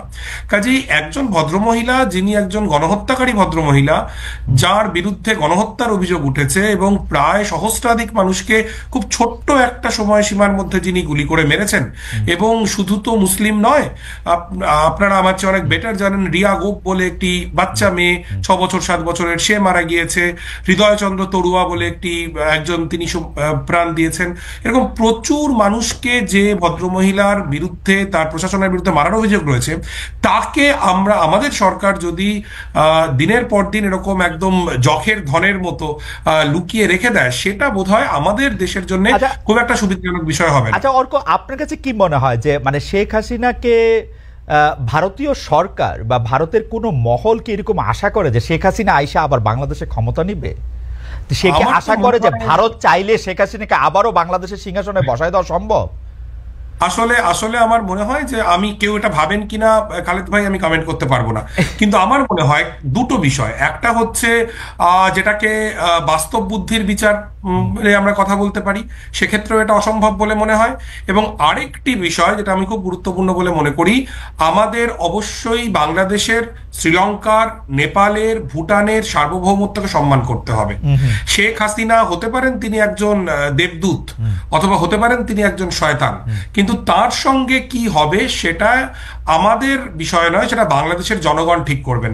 আমরা যারা ভারতের জনগণ, আমরা যারা ট্যাক্স দিই, আমরা প্যালেস্টাইনের পক্ষে অবস্থান নিতে পারি, কেউ ইসরায়েলের পক্ষে অবস্থান নিতে পারি, বাংলাদেশের চলমান গণহত্যার পক্ষে অবস্থান নিতে পারি, বিপক্ষে অবস্থান নিতে পারি। কিন্তু আমার মনে হয় যে আমাদের রাষ্ট্রের এই শেখ হাসিনা নামক ভদ্রমহিলাকে সুরক্ষা দেওয়ার জন্য এত সময়, এত অর্থ, এত এনার্জি, এগুলো ব্যয় করাটা ওই ব্যবসার ভাষায় বলতে গেলে খুব বাজে ইনভেস্টমেন্ট। ভাদুরী, আমি আমার ধারণা বাংলাদেশের অধিকাংশ লোক আপনার কথা খুব পছন্দ করবেন। আমি জুলকারনাইনকেও একটু জানতে চাইবো যে ভাদুরী যেরকম পরিষ্কার বলছেন যে আসলে গলার কাটায় এইটা সম্পর্কে তার মতামত, কিন্তু আমার প্রশ্ন হচ্ছে ভারতীয় জনগণ বা পশ্চিমবঙ্গের জনগণ বা আপনার সাথে যারা, তারাও কি আপনার মতো ভাবেন, নাকি তাদের মধ্যে এরকম একটা ভাবনা আছে যে তারা একটু চেষ্টা চরিত্র করলে শেখ হাসিনা টুপ করে বাংলাদেশে ঢুকে পড়তে পারবেন, একটু সময় সবার চোখের আড়ালে লেগে গণভবনেও বসে থাকতে পারবেন, এবং জুলকারনাইন সায়ের সহ আমরা যারা শেখ হাসিনার বিপক্ষে কথা বলেছি তাদের সবাইকে অনেক শাস্তি দিবেন, তিনি এসে একটা একটা করে চিনে রাখবেন, মানে এরকম ভাবে আসলে কলকাতার লোকজন। আসলে খালেদ ভাই, এই আবারও আমি আবার আপনাকে বলছি, একদম যেটা দিয়ে শুরু করেছিলাম, কলকাতার লোকজন এটা একমাত্রিক বিষয় নয়। আমি জুলকারনাইন স্যার ভাইকেও বলছি, যখন ফেলানি খাতুনের ঘটনা ঘটলো, আপনি নিশ্চয়ই জানেন যে তখন কিন্তু এই ফেলানি খাতুনকে নিয়ে একটা গান তৈরি হয়েছিল কলকাতায়, একটা গান, একটা আস্ত গান যেটা কিন্তু তৈরি হয়েছিল, এবং একজন অত্যন্ত জনপ্রিয় সঙ্গীত শিল্পী কবির সুমন, আপনারা প্রত্যেকেই তাকে চেনেন, সুমন দা কিন্তু ফেলানিকে নিয়ে গান গেয়েছিলেন। কাজেই এই কলকাতার লোকজন ভাবে বা ভারতের লোকজন ভাবে এটা খুব একমাত্রিক হয়ে যাবে এরকম ভাবে বলাটা, মানে আমি তো ভারতের লোক। কত ভাগ লোক আপনার মতো চিন্তা করে? আমরা তো আসলে ভারতকে চিনি নরেন্দ্র মোদী আর আনন্দবাজার এবং রিপাবলিক টিভির জুলকারনাইনের প্রিয় ময়ূককে দিয়ে, কিন্তু আসলে আমি এখন পর্যন্ত রিপাবলিক টিভির 1 মিনিট দেখি নাই। এর জন্য আমি জীবনে কিছু মিস করছি সেটাও আমার মনে হয় না, 1 মিনিটও দেখি নাই আমি। মানে ভারতের লোকজন, মানে আপনার মতো লোক কতজন অর্ক, আর মোদির মতো বা ময়ূকের মতো বা রিপাবলিক টিভির মতো লোক, অর্ণব গোস্বামীর মতো লোক কতজন আসলে? এরকম জরিপ তো করা হয়নি খালেদ ভাই এখনো পর্যন্ত। আমি আমার দেশের মানুষের শুভবুদ্ধির ওপর ভরসা রাখি, এবং বাংলাদেশের মুক্তিযুদ্ধে আমাদের দেশের জনগণ সেই বাংলাদেশের মানুষের পাশে ছিল। এরশাদের বিরুদ্ধে যখন লড়াই হয়েছে সেই সময় কলকাতায় সংহতি মিছিল হয়েছে, এবং আমি আপনাকে বলি, আপনারা নিশ্চয়ই জানেন, যখন এই শেখ হাসিনার শাসনের বিরুদ্ধে অভ্যুত্থান হচ্ছে তখন খোদ কলকাতার বুকে কিন্তু একাধিক মিছিল হয়েছে ছাত্র আন্দোলনের সংহতিতে। কাজেই আমি আবারও যেটা বলতে চাইছি যে ভারতের অধিকাংশ মানুষ, তাদের কাছে বাংলাদেশ নিয়ে প্রচুর অপতথ্য ছড়িয়ে যাচ্ছে। ডেফিনেটলি সেটা আমাদের মেইন স্ট্রিম মিডিয়ার যেমন দায়, আবার একই সঙ্গে বাংলাদেশে একেবারেই কোনো সংখ্যালঘু নির্যাতনের ঘটনা ঘটছে না, বাংলাদেশে ভারত বিদ্বেষ ছড়াচ্ছে না, এগুলো আবার বলা যায় বলে আমি মনে করি। ভাদুরী, আপনি যদি খেয়াল করেন, জনাব খানও কিন্তু আসলে প্রথম থেকে এইটি বলেন নাই যে এরকম কোনো ঘটনা ঘটেন নাই, কিন্তু উনি যেটি বলেছেন যে তারা হামলার শিকার হন বা অন্য কিছু শিকার হন, সেটি রাজনৈতিক প্রতিপক্ষ হিসেবে শিকার হয়েছেন, সেরকম অনেক মুসলমানরাও এটার মধ্যে শিকার হয়েছে, তিনি এটি সমর্থন করেন নাই। কিন্তু এইটাকে সংখ্যালঘুর উপর হামলা এই নাম দেওয়া যাবে কিনা সেটি হচ্ছে ওনার প্রশ্ন আর কি। খালেদ ভাই, আমি 1 মিনিট সময় নিচ্ছি। হ্যাঁ, না ঠিকই, একদমই। আবার এটাও ঠিক, যখন এই চট্টগ্রামের ইনসিডেন্ট হলো, তারপরে চট্টগ্রামে যে প্রচুর ধরপাকড়ের ঘটনা ঘটেছে এবং অভ্যুত্থানের পক্ষে থাকা একজন হিন্দু ছাত্রনেতাকে প্রথমে গ্রেফতার করা হয় এবং আটক করা হয়, এবং তাকে তারপর ছেড়ে দেওয়া হয়, একজন আইনজীবীর নামে মামলা, এই খবরগুলো আমরা শুনছি, এবং এগুলো কিন্তু ইন্ডিয়ান মিডিয়া থেকে আসছে না, এগুলো কিন্তু বাংলাদেশের বন্ধুরাই বলছেন। কাজেই আমার মনে হয় যে আমাদের মানে অতিরঞ্জন যেমন একটা খুব বিপজ্জনক, তেমনি কিছুই ঘটছে না এটা বলাটাও সমস্যা। শুধু আমার সমস্যা যেটা আমার দেশের মেইন স্ট্রিম মিডিয়াকে নিয়ে, হাসিনার আমলে যখন সংখ্যালঘু নির্যাতনের ঘটনা ঘটেছে, শেখ হাসিনার আমলে, আওয়ামী লীগের আমলে যখন পুজো মণ্ডপে হামলার ঘটনা ঘটেছে, 2021 সালের কথা আমি বলছি, বা বিভিন্ন সহিংসতার ঘটনা ঘটেছে, এই সময় কিন্তু এখন যারা ভারতীয় ফার রাইট, অতি দক্ষিণপন্থীরা বা অন্যান্য মানুষজন যারা খুব সোচ্চার হয়ে উঠেছেন, তারা সেই সময় সোচ্চার ছিলেন না। আমরা যারা ভারতবর্ষের মাটিতে দাঁড়িয়ে অসাম্প্রদায়িকতার পক্ষে, বিভাজনের বিরুদ্ধে, এটা আমাদের যন্ত্রণার জায়গা। আমরা মনে করি ডেফিনেটলি বাংলাদেশে একটা সংখ্যালঘু নির্যাতনের দীর্ঘকালীন সমস্যা রয়েছে, এমন নয় যেটা শেখ হাসিনার সময় ছিল না। কিন্তু প্রবলেম হচ্ছে আমাদের দেশের ফার রাইট, মূলত ফার রাইট, তারা শেখ হাসিনার সময় হওয়া সংখ্যালঘু নির্যাতন নিয়ে কার্যত মুখে কুলুপ, যখন যেভাবে সুবিধা সেটা বলে। জুলকারনাইনের কাছে আমার পরপর দুটি প্রশ্ন রয়েছে, সেই প্রশ্নগুলিতে যাওয়ার আগে আমি একটা জরিপের কথা বলি। জরিপটা হচ্ছে এরকম যে, প্রিয় দর্শক, ভারতের সঙ্গে বিগত আওয়ামী লীগ সরকারের করা সব চুক্তি প্রকাশের দাবি জানিয়েছেন বৈষম্য বিরোধী ছাত্র আন্দোলনের সমন্বয়কারা। সব চুক্তি মানে সব চুক্তি। এই দাবি সমর্থন করেন কিনা? এই দাবি সমর্থন করেন শতকরা 92% দর্শক, আমাদের সমর্থন করেন না শতকরা 8% দর্শক। আমাদের এই যাবৎকালের মধ্যে সর্বোচ্চ ভোট এইবারের জরিপে পড়েছে, 1,23,000 দর্শক ভোট দিয়েছেন, এবং 1,23,000 দর্শক ভোট দিয়েছেন মাত্রই 24 ঘন্টার কিছু বেশি সময়ের উইন্ডোতে। আর দর্শক, আপনাদেরকে ধন্যবাদ। আমরা একটু জুলকারনাইনের কাছে ফিরে আসি। জুলকারনাইন, আমরা একটু আপনার কাছে, আপনি যে অনেকগুলি বিশেষজ্ঞ, আপনি অনেকগুলি বিষয়ে আপনি আসলে যেটাকে বলা হচ্ছে অনুসন্ধানী সাংবাদিকতা করেছেন, প্রতিবেদন করেছেন, এবং আমি একজন নিজে সাংবাদিক হিসেবে জানি যে একজন অনুসন্ধানী সাংবাদিক সাধারণত যতদূর জানেন তার ভগ্নাংশ মাত্র প্রকাশ করেন, তার চেয়ে বেশি জেনে থাকেন। আসলে নানা কারণে এগুলি আসলে হয়তো প্রকাশ করা হয় না। আমরা একটা প্রশ্ন আমরা একটু জানতে চাই যে জুলাই আন্দোলনকারীরা যেমন মৃত্যু ভয়কে উপেক্ষা করেছেন, এই কারণে যেমন আন্দোলনকারীরা সফল হয়েছেন, তেমনি পাশাপাশি শেখ হাসিনার পতনের অন্যতম কারণ হচ্ছে সেনাবাহিনী তাকে আর সমর্থন করে নাই। এই যে সেনাবাহিনী সমর্থন প্রত্যাহার করে নিল, এইটার কারণটা আসলে কি? আসলে বাংলাদেশ সেনাবাহিনীর অনেক সদস্যরাই বহুদিন ধরে শেখ হাসিনার সরকারের এবং শেখ হাসিনার যে প্রতিরক্ষা নীতি, সেটা অলিখিত প্রতিরক্ষা নীতি, যা শেখ হাসিনার একজন আত্মীয় প্রেসিডেন্ট তারেক সিদ্দিকী নিজে নিয়ন্ত্রণ করতেন, তার এগেইনস্টে ছিল। কারণ সেনাবাহিনীতে আসলে যেটা হয়েছে, অনেক অফিসার যারা যথেষ্ট কোয়ালিফাইড, যারা বিভিন্ন দিক থেকে বেশ মেধাবী, চৌকস, এই কর্মকর্তাদেরকে নিগৃহীত করা হয়েছে, এদেরকে বঞ্চিত করা হয়েছে পদোন্নতি থেকে, বিভিন্ন রকমের ভালো অ্যাপয়েন্টমেন্ট থেকে, এবং বেছে বেছে এমন কর্মকর্তাদেরকে নেওয়া হয়েছে যারা ধরেন আপনার কখনোই হয়তো মেজর জেনারেল হওয়ার প্রশ্নই উঠতো না একটা সময়। সো এবং আপনার বিডিআর হত্যার মতো একটা ইনসিডেন্ট আছে which still remains unsolved। তো যে ক্ষোভটা ক্রিয়েট হয়েছে, আপনার সব দিক দিয়ে ক্ষোভ ক্রিয়েট হয়েছে, এবং শেখ হাসিনা কিন্তু আপনার একজন কি বলে এটাকে, আপনার how to put this correctly in Bangla, একজন দেয়ার ক্ষেত্রে উনি হাত উজাড় করে দিয়েছেন। সেনাবাহিনীর সদস্যদেরকে বেতন ভাতা বৃদ্ধি বলেন, খানা দানার বিষয় বলেন, অনেক কিছু অনেক রকমের ফ্যাসিলিটিস, অনেক কিছু উনি করে দিয়েছেন। কিন্তু এতে কিন্তু আসলে কোনো লাভ হয় নাই। হ্যাঁ, উনি হয়তো টানতে পেরেছেন, বাংলাদেশ সেনাবাহিনীর সদস্যদেরকে ড্র্যাগ করতে পেরেছেন একটা নির্দিষ্ট পয়েন্ট পর্যন্ত, কিন্তু যখন পাবলিক এবং স্টুডেন্ট এক হয়ে গেল, সেনাবাহিনীর সদস্যদের তো অলরেডি একটা গ্রাজ ছিল আগে থেকে। So they didn't really take her side anymore. এবং মূলত যারা সৈনিক, মানে স্যার, আপনি নিশ্চয়ই আমার চেয়ে ভালো জানবেন, কিন্তু আমরা যেখানে দেখতে পাচ্ছিলাম যে শেখ হাসিনা সেনাবাহিনীকে এমন করে তৈরি করতেছেন যে সেইটার অধিনায়কত্বে তারাই যাইতেছেন যারা আসলে খুব প্রোভেন তার লয়াল, মানে একদমই, মানে আওয়ামী লীগের মধ্যে অনেকে নৌকা মার্কা না করতে পারেন, সেনাবাহিনীর মধ্যে বেশিরভাগ লোকই নৌকা মার্কা করতে হইতো যারা অধিনায়কত্বে যাইতেছেন তাদের। অবশ্যই। তো সেই জায়গা থেকে তারা এটা কিভাবে ভাবলেন? আপনি বিডিআর কথা বলতেছিলেন, কিন্তু বিডিআর তো 2009, এটা তো 2024, মানে 15 বছরে তো উপরের দিকে লিডারশিপে অনেক পরিবর্তন হয়েছে, মানে বেশিরভাগ জনকে আসলে বাদও দেওয়া হয়েছে, অনেক গুরুত্বপূর্ণ জনদের অনেক পরিবর্তন হয়েছে, কিন্তু ওই জিনিসটা স্টিল রিমেইনস আনসলভড। ওইটার কিন্তু এখন একটা অমীমাংসিত বিষয়। ওইটার মূল পারপেট্রেটরস কারা সেটা এখনো চিহ্নিত করা হয় নাই বলেই প্রায় সর্বস্তরের সামরিক বাহিনীর সদস্যরা মনে করেন। এবং যে ধরনের অফিসারদেরকে আপনার প্রমোশন দেওয়া হয়েছে তাদের লয়ালিটির জন্য, এদের বেশিরভাগেরই আপনার ওরকম যোগ্যতা নাই এবং ওরকম মেধা নাই, কিন্তু এটা কিন্তু আবার জুনিয়র কমান্ডার সবাই জানে। তো একটা জুনিয়র অফিসার যখন দেখতেছে যে এই লোকটা যে সুপার সিনিয়র ছিল সারা জীবন, for example general Aziz, he was a super senior officer, আপনি তাকে টেনে সেনাবাহিনীর প্রধান বানায় দিচ্ছেন, এটা তো সবার চোখে লাগবেই অবশ্যই। এবং এমন একটা ব্যক্তি যার ভাইরা শিশু সন্ত্রাসী ছিল, এরকম আরো অনেক উদাহরণ আছে। আপনার জিয়াউল হাসান, যে লোক জীবনে আর্মিতে কোনো কমান্ড রোলে ছিল না, সে আপনার ম্যাট্রিক ইন্টারমিডিয়েট অবশ্যই সেকেন্ড ডিভিশন না, যেটা থার্ড ডিভিশন পাইছে, পিএসসি কোর্স করে নাই, এনডিসি করে নাই, you made him a major general. This man was involved with hundreds of murders.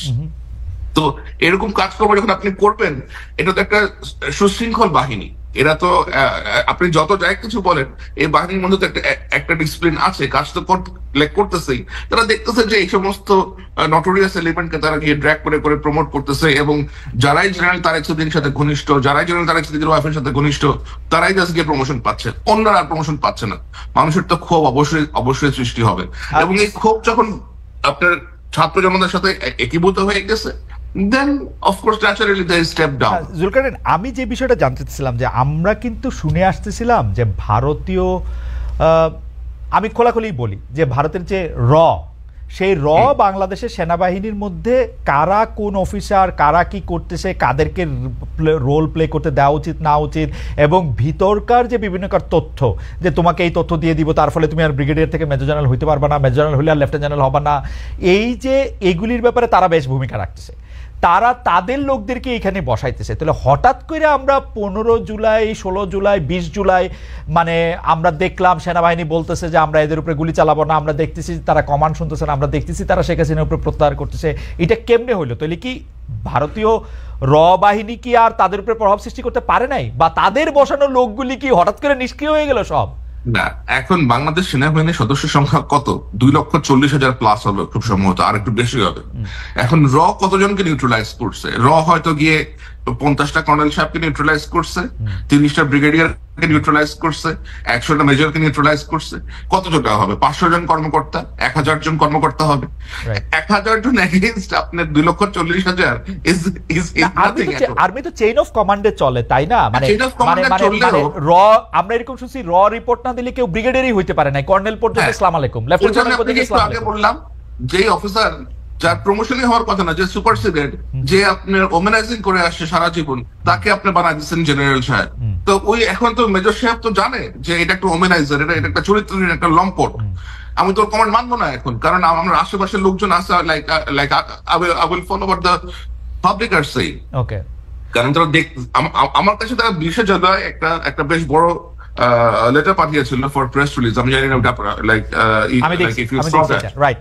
তো ওইখানে তারা বেশি স্পষ্ট করে কিন্তু তাদের বিষয়গুলো উল্লেখ করে দিয়েছিল যে তারা কেন এই সরকারের আদেশ আর তারা মানবে না। ওকে, আচ্ছা, তাহলে আপনার কাছ থেকে আমরা আপনার টুইটে এবং আপনার রিপোর্টে আপনাকে আমরা দেখেছি যে এটাই আসলে বলতে, যে সেনাবাহিনীর আসলে যারা মিডল এবং যারা আরেকটু জুনিয়র কর্মকর্তা তারাই আসলে এই চাপটা সৃষ্টি করেছিল মূল কমান্ডের উপর, সেটা আপনার লেখাতে এবং এটাতে দেখা গেছে। আচ্ছা, এটিও একটি প্রশ্ন করতে চাই, এটি যদি আপনি একটু সংবাদ দেন। 1/11-এর সময়, অর্থাৎ আমরা যেটিকে 1/11 বলছি 2007 সালের সময়, আমরা দেখেছি যে বিশেষ মহলের প্রেসক্রিপশনের সাংবাদিকতা, এবং যেটির কথা পরে মাহফুজ আনাম বলেছেন, আমরা নানা সময় বলেছি যে সেইটার মধ্যে যে সাংবাদিকতা হয়েছে, যে প্রতিবেদন হয়েছে, তার অনেক সমালোচনা হয়েছে। বড় বড় সাংবাদিকরা এই নিয়ে 15 বছর ধরে অনেক আক্ষেপ, দুঃখ প্রকাশও করছে। কিন্তু এখন কি আবার সেই আলামত দেখা দিতেছে কিনা? মানে আমি একদম স্পষ্ট বলি যে বড় বড় মিডিয়া একজন সাংবাদিকের অ্যাকাউন্টে 134 কোটি টাকার কথা বলছে, কিন্তু প্রকৃত ঘটনা আবার আরেকটা মিডিয়াও বলতেছে যে আরেক রকম, আমরা এটা জানি না। এই আবার যাদের এখানে লেখা হয়েছে শব্দ ভাষা হুবহু এক, মানে গুগল ট্রান্সলেশন দিলে যে ইংরেজি বাইরে হবে ওইটাও এখানে, ইংরেজিটাকে গুগল ট্রান্সলেশনে বাংলা করলে যেটা হবে সেটা এখানে। এটা কেমনে হয়? আবারও কি প্রেসক্রিপশন সাংবাদিকতা শুরু হয়েছে? আপনি কি দেখেন এটা? আসলে খালেদ ভাই, এখন এটা খুব একটা সিম্পল জিনিস, কিন্তু যে এমএস এন্টারপ্রাইজ যে ব্যবসাটার কথা বলা হচ্ছে মুন্নি সাহার, যেটার এগেইনস্টে 134 কোটি টাকা পাওয়া গেছে, মুন্নি সাহা বলেছেন এই ব্যবসাটা 2002 সাল থেকে চলতেছে। এমএস মানে কি মুন্নি সাহা কিনা এটা আমরা জানি না, ওটা কি তার নামে পর এন্টারপ্রাইজ কিনা, কারণ লাইক নাম হচ্ছে এমএস। এখন 2002 সাল থেকে 2024 সাল পর্যন্ত যদি ব্যবসায় 134 কোটি টাকার মতো লেনদেন হয়, টার্নওভার হয়, দ্যাট মিনস আপনার প্রত্যেক মাসে ব্যবসায় লেনদেন হয়েছে প্রায় 50 লক্ষ টাকার মতো একটা মার্কেটিং কোম্পানির জন্য বাংলাদেশে। It's not a very small amount, it's a sizeable amount of money. তো আপনি নিজে বাংলাদেশের বোধহয় জুডিশিয়ারিতে ইনভলভ ছিলেন, ম্যাজিস্ট্রেট ছিলেন, এবং আপনি জানেন যে আপনার ফ্রেন্ড থাকতে পারে অনেকে ট্যাক্সে। আমরা যদি ওই ব্যবসার ট্যাক্স রিপোর্টটা নামাই, আমরা যদি মুন্নি সাহার যদি পার্টনার আছেন ওনার ট্যাক্স রিপোর্টটা বের করি, মুন্নি সাহার ট্যাক্স রিপোর্ট বের করি, it is quite a easy thing to find out actually. আমার প্রশ্ন হচ্ছে যে এই ইজি কাজটা করা হয়েছে কিনা রিপোর্টটা ছাপার আগে? এই ইজি কাজটা তো এখন নাকি এটা প্রেসক্রিপশনের মধ্যে নাজিল হয়েছে, যেটা নাজিল হয়েছে। শওকত ওসমান একটা কোয়ার্ট্রেট লিখছিলেন এরকম, যে খবর এখন আর সংগ্রহ করা হয় না, হয় নির্মাণ, প্রয়োজন শুধু ফোরম্যান আর ফরমান। ওইটার মধ্যে চলে গেছে কিনা, ফোরম্যান আর ফরমানের মধ্যে? আমার মনে হয় বিষয়টা অনেকটা ওরকম এখন হয়ে গেছে আর কি, যে লোকজন যে বের হয়ে গিয়ে আপনার ডিগিং করবে অথবা একটু এফোর্ট দিবে, নির্দিষ্ট কয়েকটা হাউস ছাড়া এই কাজটা অনেকে আসলে করেন না। অনেকে অপেক্ষা করেন যে কখন তথ্যটা আসবে, কখন তারা এই তথ্যটাকে স্ট্রেচ করে স্টোরি করবেন। এর থেকে কিন্তু বেশি এফোর্ট আসলে অনেক দিতে চান না। অনেক কারণও আছে কেন তারা এফোর্ট দিতে চান না। মানে ঘটনাটা এরকম যে একটা হলো এফোর্ট দেওয়া, আরেকটা হলো যেদিকে বৃষ্টি সেদিকে ছাতি ধরা। কারণ আমরা দেখেছি যে যে পত্রিকাগুলি এরকম রিপোর্ট করেছে সেই পত্রিকাগুলি আসলে হাসিনা শাহীর সময় কিরকম রিপোর্ট করেছে আমরা সবাই দেখেছি এগুলা। তো সো আমি আমি আমি আপনার কাছে আবার আসবো, আমি একটু জনাব অর্ক ভাদুরীর কাছে যাই। আমি একটু বাংলাদেশের কার্ড খেলা প্রসঙ্গে একটু মমতা ব্যানার্জি যে কথা বলতেছেন সেইটা নিয়ে একটু জনাব অর্ক ভাদুরী আপনাদের দৃষ্টি আকর্ষণ করতে চাই যে হ্যাঁ ঠিক আছে, পশ্চিমবঙ্গের রাজনীতিতে বাংলাদেশের কার্ড একটা ইম্পর্টেন্ট কার্ড, এটা শুভেন্দু অধিকারী সহ অন্য বিজেপি নেতারা যেরকম খেলেন, মমতা ব্যানার্জিও সেরকম খেলেন, পাশাপাশি আবার খুব মিষ্টি মিষ্টি কথাও বলেন দুই পক্ষই। এইবার যে মমতা ব্যানার্জি যে অবস্থানটা নিলেন সেইটাকে একটু আজব মনে হয় কিনা অবস্থানটা, সেটাকে একটু পপুলিস্ট, সেটাকে পলিটিক্যাল না, এই অবস্থানটাকে আপনি একটা বিশ্লেষক হিসেবে কি হয় দেখেন? কারণ মমতা ব্যানার্জির হঠাৎ করে কেন বলতে হলো, আমি বলবো অনেকটা এগেইনস্ট দ্য উইন্ড। মমতা ব্যানার্জির রাজনীতিও সেটা না। মমতা ব্যানার্জি হঠাৎ করে বললেন বাংলাদেশে নাকি শান্তিরক্ষী মিশন পাঠানো দরকার। ইন্টারেস্টিং, কংগ্রেসের শশী থারুর আবার বললেন যে মমতা ব্যানার্জি অত জানেনই না যে শান্তিরক্ষী মিশন আসলে কি করে। আপনার মন্তব্য একটু শুনতে চাই অর্ক ভাদুরী। খালেদ ভাই, আপনি ঠিক করুন যে রাষ্ট্রসংঘের বাহিনী পাঠানো নিয়ে আপনি কার মন্তব্যকে বেশি গ্রহণযোগ্য মনে করবেন? একজনের না, এই দুজনের একজনেরও না। আচ্ছা ফাইন, ওকে ওকে ওকে। আমার যেটা মনে হয়, মাননীয় মুখ্যমন্ত্রী পশ্চিমবঙ্গের মমতা বন্দ্যোপাধ্যায় যা বলেছেন সেটা খুবই খুবই দুঃখজনক এবং দুর্ভাগ্যজনক মন্তব্য। এরকমটা মুখ্যমন্ত্রী না বললেই পারতেন। কিন্তু আমি আবারও মনে করিয়ে দেব যে মুখ্যমন্ত্রী কিন্তু এর আগে, মানে মুখ্যমন্ত্রী যে তিনি যে রাজনৈতিক দলেরই প্রতিনিধি হন, তিনি আমারও মুখ্যমন্ত্রী, আমাদের প্রত্যেকের মুখ্যমন্ত্রী।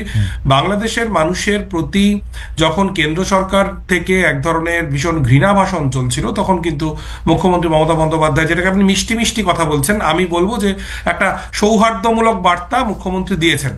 আবার আমি উল্লেখ করতে চাই আমি মোহাম্মদ সেলিমের কথা, যিনি মার্ক্সবাদী কমিউনিস্ট পার্টির নেতা, আমাদের পশ্চিমবঙ্গের রাজনীতির আরেকটি গুরুত্বপূর্ণ পক্ষ। মোহাম্মদ সেলিম তারা বাংলাদেশে সংখ্যালঘু নির্যাতনের বিষয়ে উদ্বেগ প্রকাশ করেছেন। একই সঙ্গে মুখ্যমন্ত্রী মমতা বন্দ্যোপাধ্যায়ের এই ধরনের মন্তব্যকে যে অবিবেচক মন্তব্য বলে তারা কিন্তু চিহ্নিত করেছেন। কাজেই পশ্চিমবঙ্গের ক্ষেত্রে ব্যাপারটা একটু গোলমাল হয়ে গেছে। আপনি ঝাড়খণ্ডের লাস্ট ইলেকশন নিশ্চয়ই খেয়াল করেছেন খালেদ ভাই। ঘটনাচক্রে আমি এখন ঝাড়খণ্ডেই বসে রয়েছি। ঝাড়খণ্ডের লাস্ট ইলেকশনে কিন্তু এই বাংলাদেশি কার্ড ব্যাপকভাবে বিজেপি ব্যবহার করেছে। এই যে ঘুষপেটিয়া সব বাংলাদেশি লোকজন সমস্ত এখানে ঢুকে পড়ছে এবং আমাদের ডেমোগ্রাফি বদলে যাচ্ছে, এটা কিন্তু বিজেপি ব্যাপকভাবে ব্যবহার করেছে। আমার মমতা বন্দ্যোপাধ্যায়ের মন্তব্য থেকে মনে হয়েছে যে পশ্চিমবঙ্গে 2026-এর নির্বাচনে যাতে বিজেপি এই বাংলাদেশি কার্ড ঠিকভাবে ব্যবহার করতে না পারে, সেই জায়গা থেকেই তিনি এরকম মন্তব্য করেছেন। কিন্তু মন্তব্যটা অত্যন্ত দুর্ভাগ্যজনক এবং এটা একেবারেই অর্ক, আমি এই কথাটা কেন বলতেছি, আমরা কিন্তু আওয়ামী লীগ সরকারের সময়, কারণ আমার মানে আমি যখন ডয়েচে ভেলেতে ছিলাম, পশ্চিমবঙ্গ তো আমাকে দেখতে, মানে যেহেতু বাংলা সে দেখতে, আমি কিন্তু দেখতেছিলাম যে বিজেপি এরকম কথা বলতেছে যে সব মুসলমানদের বাইর করে দিব অলমোস্ট, আর কারণ সব মুসলমানরা, ওরা এখানে যত মুসলমান ভোটার পাইতেছে সেগুলি বলতেছে সেগুলি বাংলাদেশ থেকে আসছে। তারপরে হচ্ছে যে মানে মমতা ব্যানার্জিকে কিন্তু পুরো ইলেকশন ক্যাম্পেইনটা এই বাংলাদেশ, এই ঘুষপেটিয়া, হ্যান্ডপেটিয়া, ত্যানপেটিয়া এইগুলিকে ফাইট করতে হয়েছে, এন্ড শি নোজ।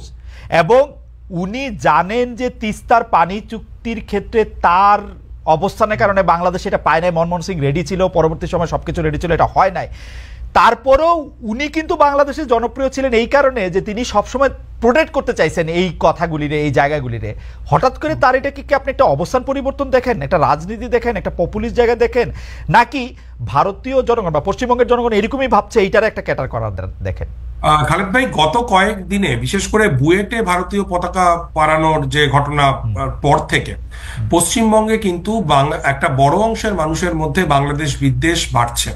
এবং আমার মনে হয়েছে যে মেইন স্ট্রিম রাজনীতি করেন মমতা বন্দ্যোপাধ্যায়, সংসদীয় রাজনীতি করেন, তিনি চেষ্টা করেছেন যে এই যে পশ্চিমবঙ্গে ক্রমবর্ধমান বাংলাদেশ বিদ্বেষ, এর সুযোগটা, এর সুবিধাটা যেন কেবলমাত্র বিজেপি না পায়।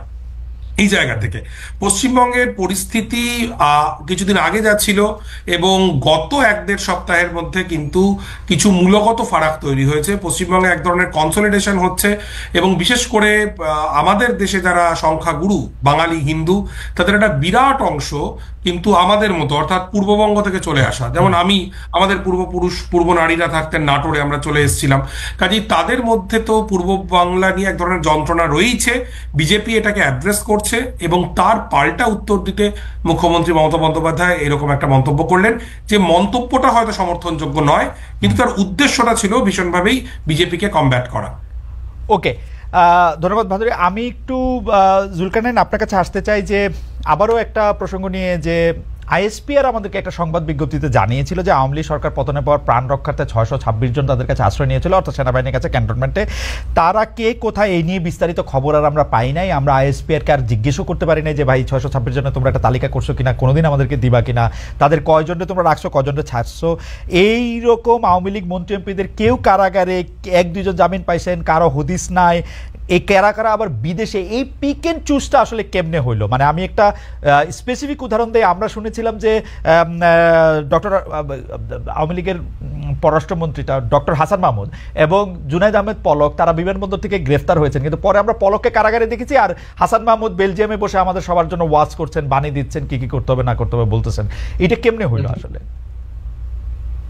খালেদ ভাই, এই জিনিসটা আসলে আমি নিজেও এটা জেনেছি বেশ কিছুদিন আগে, এবং বাট আমি এটা শেয়ার করতে ভুলে গেছি। গুড যে আপনি আমাকে এটা মনে করিয়েছেন। আমি সেনাবাহিনীর বেশ কিছু জায়গাতে কথা বলেছি এবং বেশ নির্ভরযোগ্য কর্মকর্তাদের সাথে কথা বলেছি, এবং আমি যে জানতে পেরেছি তা হলো যে এই যে 600 জনের কথা অ্যাকচুয়ালি বলা হচ্ছে, 600 জনের মধ্যে আসলে সমাজের বিভিন্ন স্তরের লোকজন ছিলেন। কেউ হয়তো সরকারি ডাক্তার ছিলেন, কেউ হয়তো পুলিশ কর্মকর্তা ছিলেন, কেউ হয়তো পুলিশের এসপি ছিলেন, কেউ হয়তো ম্যাজিস্ট্রেট ছিলেন, কোন হাইকোর্টের জাজ ছিলেন, সুপ্রিম কোর্টের জাজ ছিলেন, এমপি ছিলেন, 2-1 বেশ কয়েকজন মন্ত্রীও এটার মধ্যে ছিলেন, ফরেন ডিপ্লোমেটের ফ্যামিলি ছিল। এরকম সমাজের বিভিন্ন জায়গা থেকে লোকজন আসছে, যাদেরকে সেনাবাহিনীর বিভিন্ন জায়গাতে সেনাবাহিনীর আপনার আশ্রয় দেওয়া হয়েছিল, এবং যখন সিচুয়েশন নর্মাল হয়ে যায় তখন তাদেরকে ছেড়ে দেওয়া হয়। এখানে আপনার রাজনৈতিক বেশ কিছু লোকজন এখানে ছিল। আমি যখন তাদেরকে জিজ্ঞেস করেছি যে এদেরকে আপনারা কেন কেন সেভ করা হয়েছে, আমাকে উত্তরটা আসলে দেওয়া হয়েছিল যে যান বাঁচানো ফরজ। আমরা জানতাম যে যদি এই লোকগুলোকে ছেড়ে দেওয়া হয় then they will be beaten to death. আমি যান বাঁচানো তো মানে নিজেরটা বাঁচানো ফরজ না, আরেকজনের যান বাঁচানো ফরজ। আমাকে তারা এটা বলল যে আপনি একটা সোলজার, আপনি যদি আরেকজনের যান বাঁচানো ফরজ মনে করেন তাহলে কেমনি কি? আমি মনে করি না, আমাকে এটা বলা হয়েছে যে তারা ওদের প্রাণ রক্ষা করার জন্য এই কাজটা করেছেন, বাট এইটার সংখ্যা আসলে খুব বেশি না, এটার সংখ্যা খুব কম। কিন্তু আরেকটা জিনিস আমি আপনাকে বলি, যেটা আমি জেনেছি, যে শেখ হাসিনা যখন দেশ ছেড়ে চলে যান, উনি যে দেশ ছেড়ে চলে যাবেন এই জিনিসটা আসলে একেবারেই অপ্রত্যাশিত ছিল। এটা এবং এটা আগে থেকে কোন রকম পরিকল্পনা করা হয় নাই। সো উনি যখন দেশ ছেড়ে চলে যান তখন আওয়ামী লীগের নেতৃত্বের বিভিন্ন লোকজন বিভিন্ন দিকে আপনার ছড়াছিড়ে গেছেন। বেশ বড় একটা অংশ আপনার ভারতে চলে গেছে, তারা এখনো কলকাতায় অবস্থান করতেছে, ইন্ডিয়ার বেশ কিছু হোটেলে। সো সেনাবাহিনী গিয়ে কাউকে পালাতে সাহায্য করছে অথবা পালিয়ে যেতে দিচ্ছে, বিষয়টা আসলে এরকম না যে সেনাবাহিনী ওদেরকে আটকায় রাখছিল, সব এমপি মন্ত্রী অথবা এদেরকে এখানে ওরা আটকায় রাখছিল এবং like when the situation normalize they allowed them to go. বিষয়টা আসলে ওরকম না, এখানে সমাজের বিভিন্ন শ্রেণীর লোকজন ছিল। না, সেটা ঠিক আছে, জাস্ট এইটা জানা যে সেনাবাহিনী এর মধ্যে থেকে আসলে পিক এন্ড চুজ করছে কিনা। সেনাবাহিনী হোক, এখন যারা রাষ্ট্র ক্ষমতায় আছে, অর্থাৎ হাসান মাহমুদকে ছেড়ে দেই কারণ হাসান মাহমুদ আমাদের কিছু একটা উপকার করছেন বা করবেন, পলককে ধরে রাখেন, ওইটা করছে কিনা ওরকম কিছু হয়েছে বলে আমি শুনি নাই। যেটা হয়েছে যে যারা ক্যান্টনমেন্টে গেছেন, অ্যাপ্রোচ করছেন, ফর এক্সাম্পল আপনার আত্মীয় স্বজন আছে, আপনি হয়তো আর্মিতে চাকরি করেন, আপনি ধানমন্ডিতে থাকতেছেন, আপনি ওখানে গেছেন যে আমাকে একটু শেল্টার দেন, আপনাদের এখানে আমাদের ওখানে অনেক অ্যাটাক হচ্ছে, আপনি তাকে শেল্টার দিয়েছেন। এরকম আর আমাদের তো এরকম অনেকের আত্মীয় স্বজন থাকে আপনার ঢাকা শহরে, রাইট? এবং আমরা সবাই সবার আত্মীয়, আসলে মানে সেনাবাহিনী আমাদের সবারই বন্ধু আত্মীয় সব জায়গাতেই আছে, সবারই আত্মীয় স্বজন থাকে বিভিন্ন জায়গাতে আছে। না, আচ্ছা, আমরা আমাদের এই অনুষ্ঠানটা চ্যানেল 24 সরাসরি দেখাচ্ছিল, কিন্তু তাদের এখন টপ অফ দ্য আওয়ার নিউজের জন্য তারা চলে যাবে। আমরা আরো কিছুক্ষণ সামি এবং ভাদুরীর সঙ্গে একটু কথা বলতে চাই। আমরা এই পর্যায়ে একটু অর্ক ভাদুরীর কাছে জানতে চাইবো যে এই যে বিভিন্ন এলাকায় বাংলাদেশি বয়কট বা বাংলাদেশি পণ্য বয়কটের ঘোষণা দেখা যাচ্ছে ত্রিপুরা, পশ্চিমবঙ্গ সহ ভারতের বিভিন্ন এলাকায়, এইটার ক্ষেত্রে আপনি একটু যদি ছোট করে বলেন যে এটার ক্ষেত্রে সাধারণ মানুষের বা আপনি যাদের সাথে মেশেন তাদের মনোভাবটা আসলে কি? মানে আপনি দেখেন যে ভারতীয় লোকজন খুশি যে হ্যাঁ বাংলাদেশের লোকজন যদি না আসে তাহলে সেটা ভালো? দেখুন, এটা তো দুটো দিক রয়েছে। প্রথমত আপনি জানেন যে কলকাতায় নিউ মার্কেট এলাকা বলে একটি এলাকা রয়েছে ধর্মতলার খুব কাছেই, যেখানে প্রচুর সংখ্যক বাংলাদেশি মানুষজন তারা আসেন, তারা থাকেন, সেই সব হোটেলে খাওয়া দাওয়া করেন। এবং আমি এটাও দেখেছি যে একই হোটেলে ভারত এবং বাংলাদেশ দুটো পতাকা পাশাপাশি আঁকা। এই অঞ্চলের যারা ব্যবসায়ী তাদের অনেকেই কিন্তু এই ধরনের বাংলাদেশিদেরকে ভিসা না দেওয়ার বা বাংলাদেশিদেরকে আসতে না দেওয়ার যে সমস্ত কথাবার্তা বলা হচ্ছে তারা সেগুলির পক্ষে নয়। আবার যেটা আমি বললাম আপনাকে যে একটু আগেই, যে গত কয়েকদিনে ভারতবর্ষের বিপুল অংশের মানুষের মধ্যে বাংলাদেশ সম্পর্কে দুটো কারণে কিছু ঘটনা সত্যি ঘটছে এবং কিছু অতিরঞ্জন, সব মিলিয়ে এক ধরনের বিদ্বেষের মনোভাব ডেফিনেটলি গড়ে উঠেছে, এবং যার ফলে বাংলাদেশ বিরোধিতাটা কিন্তু একটা বিপুল জায়গায় পৌঁছে গিয়েছে। এবং আপনি নিশ্চয়ই খেয়াল করেছেন খালেদ ভাই, আমাদের বেশ কিছু জনপ্রিয় মিডিয়ায় বেশ কিছু বাংলাদেশ ফেরত ভারতীয়দেরকে তাদের বাইট শোনানো হয়েছে, তাদেরকে দেখানো হয়েছে, তাদের কয়েকজনকে আমিও মিট করেছি, যারা বলছেন যে বাংলাদেশে থাকাকালীন তাদের কিছু খারাপ অভিজ্ঞতা হয়েছে, তাদেরকে হেনস্থা হতে হয়েছে। এই ধরনের নিউজ যেহেতু ব্যাপকভাবে মেইনস্ট্রিম মিডিয়ায় ছড়ানো হচ্ছে, আমার মনে হয় আপনি ঠিকই বলেছেন, কিন্তু আমি এটা খেয়াল করি যে গত 10-12 বছর ধরে এই ভারতীয় মিডিয়া, প্রথমে এটা ক্রিকেট দিয়ে শুরু হয়েছে, তারপরে নায়ক নায়িকা দিয়ে, একটি বাংলাদেশি নায়ক নায়িকা সেলিব্রিটির নাম ভারতীয় পত্রপত্রিকায় ঠিক বানানে লেখা হয় না, তাদেরকে আসলে ঠিক জায়গাটা দেওয়া হয় না, ক্রিকেটকে ঘিরে একটা অদ্ভুত জিনিস তৈরি হয়েছে। এটা কিন্তু আজকে না, কয়েকবার চীনে বাংলাদেশের প্রধানমন্ত্রী সফর করতে গিয়েছেন, আনন্দবাজার লিখেছে চীনের দুয়ারে ধর্ণা টাইপের বাংলা, আমি বুঝি না এগুলা।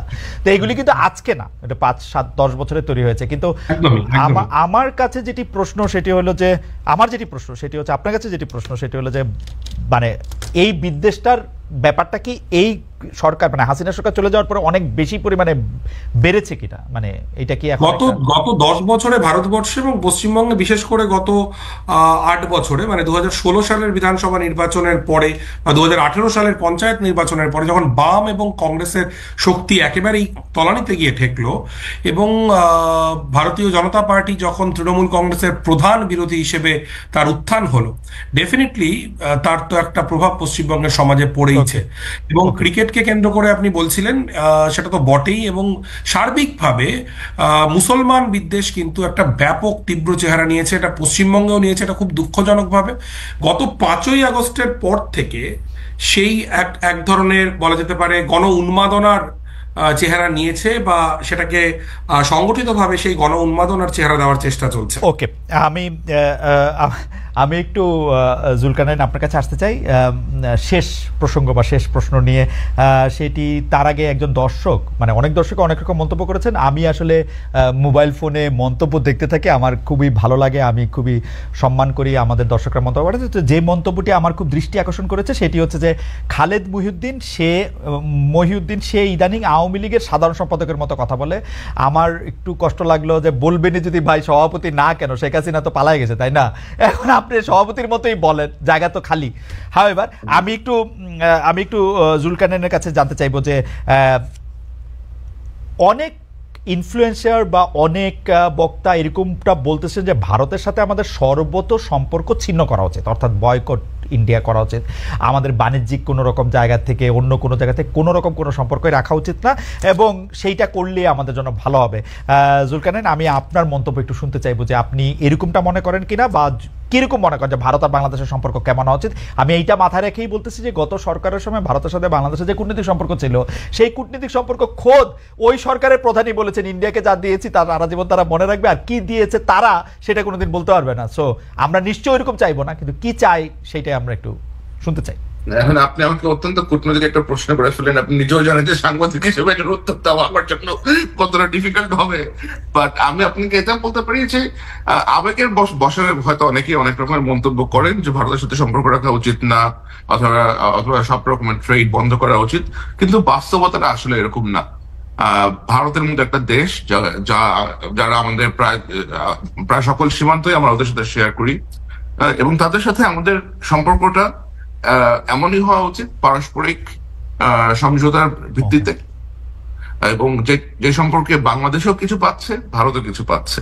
বাংলাদেশ দিয়েই যাচ্ছে, পাচ্ছে না কিছুই, এরকম যেন কিছু না হয় আর কি। বাংলাদেশের অনেক পণ্য এখন এখনো ভারতে শুল্ক সুবিধা পাচ্ছে না, বাংলাদেশের ব্যবসায়ীরা এখনো ভারতে আপনার এক্সপোর্ট করতে গেলে অনেক রকমের আপনার সমস্যার সম্মুখীন হচ্ছেন।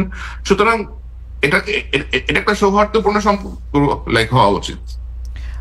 জুলকারনাইনের ভিডিওটা একটু ফ্রিজ হয়ে গেছে, তবু আমরা তার কথা শুনতে পেয়েছি, দর্শকরাও শুনতে পেয়েছেন বলে আমি আশা করি। অর্ক, আমাদের শেষ প্রশ্ন, যে বাংলাদেশের সাথে ভারতের অফিসিয়াল সম্পর্কটা কিরকম হোক বলে আপনি চান? একদম সমানে সমান সম্পর্ক হওয়া উচিত, জি, সমতার ভিত্তিতে সম্পর্ক হওয়া উচিত।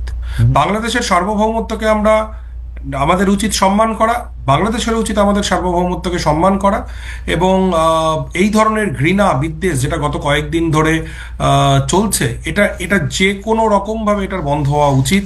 এবং আমি মনে করি যে দেখুন, মানে এখানে নিশ্চয়ই এক পক্ষের দায় বেশি, এক পক্ষের দায় কম, কিন্তু সমস্ত পক্ষই যদি খানিকটা আমরা একটু সিভিলাইজড মানুষের মতো আমরা ব্যবহার করি, আমার মনে হয় ডেফিনেটলি এই সম্পর্কের, ভারতের সঙ্গে বাংলাদেশের সম্পর্কের উন্নতি সম্ভব। অর্ক ভাদুরী, আপনাকে অনেক ধন্যবাদ। অনেক ধন্যবাদ জুলকারনাইন স্যার আপনাকেও। আপনাকে আমরা আসলে এখন আবার পরিষ্কার দেখতে পাচ্ছি, অনেকগুলি প্রশ্নের এবং অনেকগুলি বিষয়ে আলোচনার উঠে এসেছে আজকে জনাব জুলকারনাইন স্যার খান এবং জনাব অর্ক ভাদুরীর কথায়। সেই জন্য আমরা আপনাদেরকে ধন্যবাদ জানাই। অনেক দর্শক আসলে একসাথে আমাদের সঙ্গে ছিলেন, 12,000-এর বেশি দর্শক ছিলেন, তারা একসাথে আমাদেরকে দেখেছেন, নিশ্চয়ই পরে আরও দেখবেন। আমরা আপনাদের দুজনকে কৃতজ্ঞতা জানিয়ে, দর্শক আপনাদেরকে অনেক অনেক ধন্যবাদ এবং শুভেচ্ছা জানিয়ে পরের সপ্তাহে আবার দেখার আহ্বান জানিয়ে শেষ করছি। ধন্যবাদ।